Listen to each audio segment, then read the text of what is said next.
Oke, pagi-pagi semangat pagi semua dan kembali selamat hari Minggu dari FX Gold Coffee Shop dengan konsep Drink Coffee Make Money. Saya akan berbagi video analisa mingguan teknikal sentimental untuk kali ini per Euro USD. Setelah sebelumnya saya memberikan analisa fundamental baik itu data-data ekonomi di minggu lalu, di minggu ini, dan dalam kaitannya dengan pergerakan forex gold.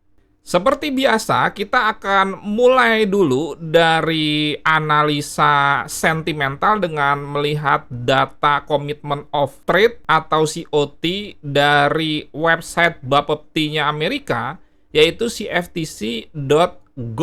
Kalau kita perhatikan untuk data terakhir yakni 9 Agustus, ada pergerakan dari tadinya mereka memiliki 85% long untuk dolar. Data terakhir menunjukkan penurunan sebesar 4%. Penurunan sebesar 4% ini cukup signifikan. Dengan demikian juga kebalikannya, shortnya naik. Apakah ini menyebabkan terjadinya pembalikan tren? Iya, belum. Kenapa? Karena pembalikan tren di dalam COT itu jika dalam kasus ini kepemilikan shortnya menjadi lebih besar atau paling tidak 50-50. Mulai ada tanda-tanda pembalikan tren tuh.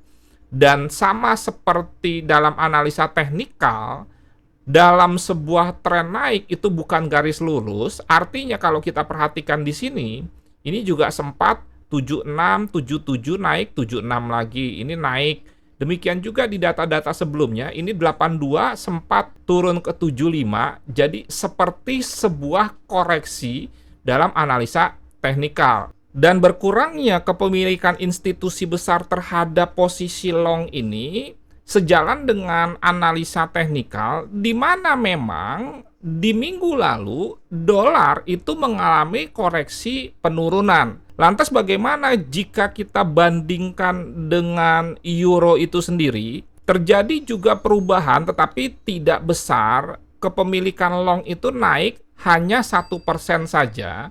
Dalam arti, tren secara analisa sentimental COT dari mata uang euro itu sementara tetap masih bearish atau downtrend. Apalagi kalau kita bandingkan antara long euro dengan long USD, itu terjadi selisih yang sangat besar. Dengan demikian, kesimpulannya bahwa di dalam COT memang terjadi koreksi di mana institusi besar ini melakukan aksi profit taking sehingga menyebabkan pergerakan euro USD kalau kita gabungkan menjadi sebuah pair itu minggu lalu memang agak naik. Tetapi sekali lagi saya tegaskan ini masih dalam batas-batas koreksi. Anda perhatikan saya menggunakan 5 EMA dan di EMA 10 ini stabil berfungsi sebagai support yang menahan dolar indeks untuk tidak turun di time frame weekly. Jadi konsisten sekali closing candle itu berada di atas EMA 10 yang warnanya biru ini.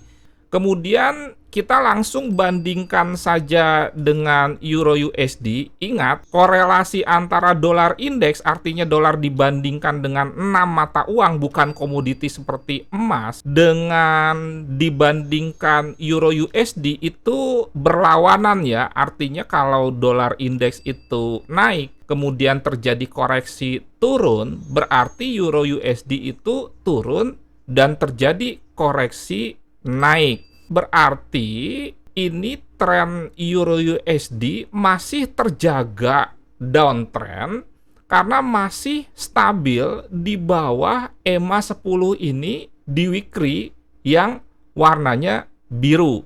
Kemudian sekarang kita coba lihat di daily sebelum tajam nanti ke H4 sampai membuat trading plan. Saya sebelumnya sudah berbagi informasi mengenai Fibonacci di wave terakhir ini. Kalau kita perhatikan di minggu lalu, benar-benar 61,8% ini menahan pergerakan Euro USD untuk tidak naik, di samping juga adanya trendline ini.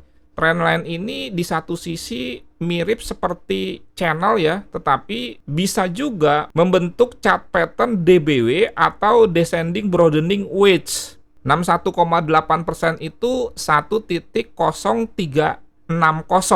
Ini jadi merupakan resisten yang cukup kuat. Di samping tambahan informasi ada EMA 50 di sini yang berwarna hijau. Sehingga terkumpullah beberapa resisten, termasuk bahwa ini juga merupakan sebuah area yang tadinya support berdasarkan history low sebelumnya, yaitu ini dan ini, kemudian di breakout, maka terjadi switching, tadinya support menjadi resisten. Minggu ini perlu diperhatikan area 10360 ini untuk kita melakukan aksi sell di atas sesuai dengan prinsip dari komunitas TTS Trading Tenang Senang, follow the trend by bidding.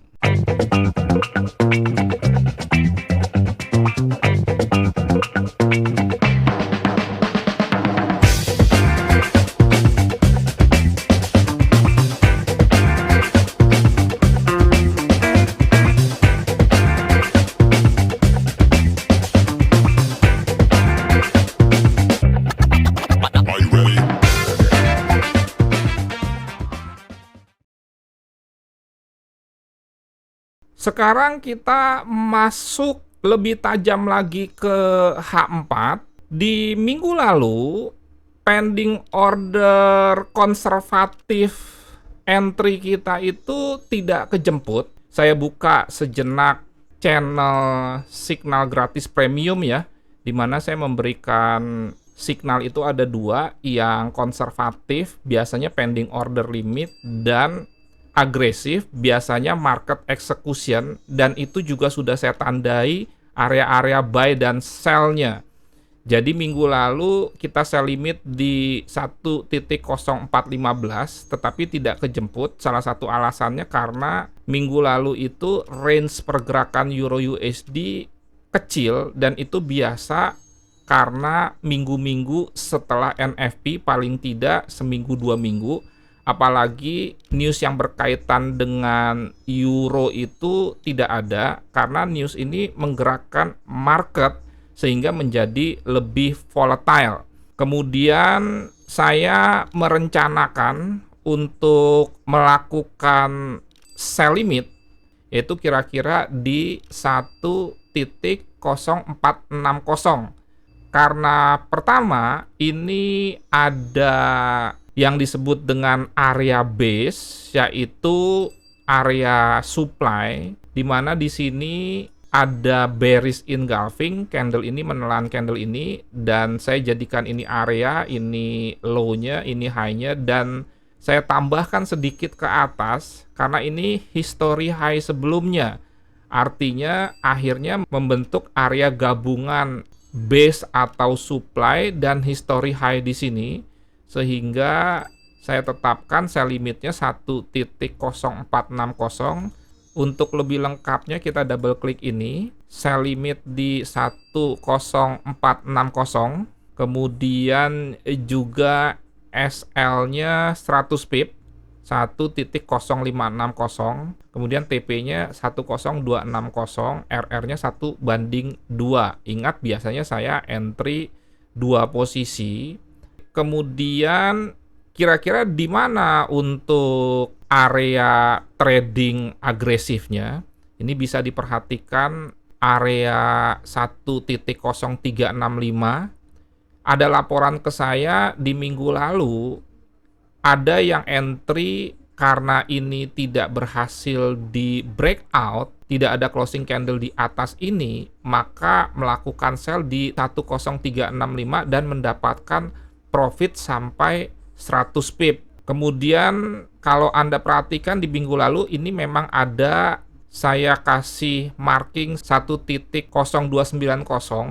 Ini tentunya tidak kita entry sell. Kenapa? Karena kelihatan di candle ini closingnya di atas 10290. Syaratnya kan sudah saya informasikan untuk market execution aggressive entry, kita menunggu tidak terjadi breakout, artinya tertahan di support and resistance di time frame yang lebih kecil, terjadi pembalikan tren dengan melihat candlestick pattern atau chart pattern reversal. Nah, ini 10365 alasannya sama seperti minggu lalu sebetulnya. Di samping ada tambahan, ini ada history high sebelumnya, ini ada history high sebelumnya, dan kalau kita tarik ke kiri ini ada history low, kemudian juga ini ada history low, sehingga ini menjadi alasan kuat kenapa resisten ini cukup kuat. Ingat bahwa setiap perhentian ini pasti ada alasannya, dan itu pasti juga terjadi di masa lalu, karena inti dari analisa teknikal memang history repeated sell. Kemudian juga kalau Anda ngotot mau buy, Anda sebetulnya bisa pantau area ini.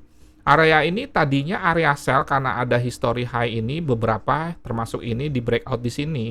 Maka area sell di breakout ke atas akan menjadi area buy, tetapi jangan lupa bahwa Anda harus memantaunya dengan adanya reaksi terkonfirmasi di H1 atau M30 atau M15 terjadi reversal, baik itu candlestick pattern atau juga menunggu chart pattern double bottom. Ini juga bisa Anda pantau sebagai area buy jika terjadi penurunan Euro USD sampai ke area sini. Sekian, semoga bermanfaat. Dukung terus channel ini, karena dengan Anda memberikan apresiasi, itu akan menjadi semangat buat saya berbagi video-video yang benar, bukan sekedar enak didengar. BPJS bayar pakai jempol saja. Anda subscribe jika belum, kemudian like, komen, dan yang paling penting sebetulnya adalah share, supaya banyak orang yang juga mendapatkan manfaat dari channel ini. Kalau nggak ada manfaatnya, simple, skip saja dan tidak perlu ditonton. Salam trading tenang senang, Nofri Simanjuntak, terima kasih.